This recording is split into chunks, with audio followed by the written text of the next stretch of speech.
ગુજરાત સરકારના રમતગમત અને યુવા સાંસ્કૃતિક વિભાગ દ્વારા દર વર્ષે ઉત્તરાયણ બાદ ઉત્તરાર્ધ મહોત્સવનું આયોજન કરવામાં આવે છે।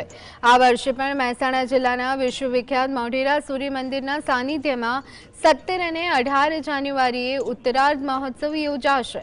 સૂર્ય મંદિરના પટાંગણમાં યોજાતો આ મહોત્સવ શાસ્ત્રીય નૃત્ય અને સંગીતનો અનોખો સંગમ રજૂ કરશે। દેશ વિદેશથી કલાપ્રેમીઓ અને કલાકારો ઐતિહાસિક ધરોહર સમક્ષ પોતાની કલાનું પ્રદર્શન કરશે। જાન્યુઆરીના દિવસે ઉજવવાનો છે। આપણા વિશ્વવિખ્યાત મોઢેરા સૂર્ય મંદિરના પ્રાંગણમાં આપણી જે શાસ્ત્રીય સંગીત છે એ શાસ્ત્રીય સંગીત અને નૃત્યની પરંપરાને જાળવી રાખતા વિશ્વવિખ્યાત જે લબ્ધ પ્રતિષ્ઠ કલાકારો છે એ કલાકારો મોઢેરા ખાતે 17 તારીખ અને 18 તારીખ આ શનિ રવિના દિવસે કાર્યક્રમ યોજાશે। 7 વાગ્યાથી કાર્યક્રમ થશે અને એમાં આપણા રાજ્યના અને દેશ વિદેશના જે મતલબ ભરતનાટ્યમ સહિતના જે આપણી શાસ્ત્રીય કલાઓ છે અને નૃત્યો છે એની મતલબ કે કલા ત્યાં પ્રદર્શિત